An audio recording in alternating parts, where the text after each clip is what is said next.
Corona اور محبت. زندگی کتنی عزیز ہوتی ہے نا. اس بات کا اندازہ اس وقت ہوا جب عائشہ احتیاط نہ کرنے کے باعث کرونک ہو گئی، یعنی اس کو کرونا وائرس لاحق ہو گیا. اس کی ناک ہر وقت بہتی رہتی اور وہ کھانستی رہتی. جس کے قریب جاتی وہ اس سے دور بھاگ جاتا. وہ اکیلی ہو گئی تھی، بالکل اکیلی، یہاں تک کہ وہ خود سے نفرت کرنے لگی.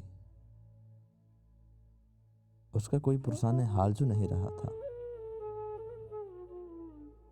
اسپتال میں بھی کسی کو اس سے ملنے نہ دیا جاتا تھا.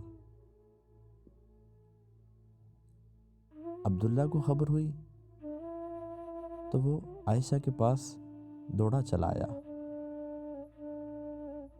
عائشہ کے لاکھ دور کرنے پر وہ دور نہ ہوا. 2 دنوں میں اس نے کرونا پر PhD کر لی. ڈاکٹر تک حیران تھے. تمام احتیاطی تدابیر بجا لاتے ہوئے عائشہ کو اس موذی بلا سے بچانے میں بامراد ٹھہرا.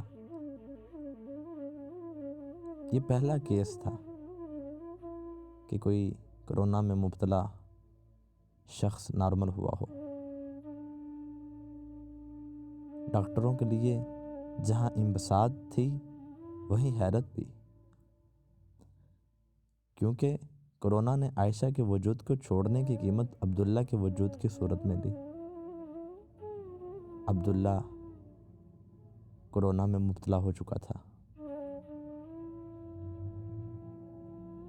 عائشہ عبداللہ کو نہ بچا سکی کیونکہ عبداللہ عائشہ کو دور رکھنے میں کامیاب ٹھہرا تھا.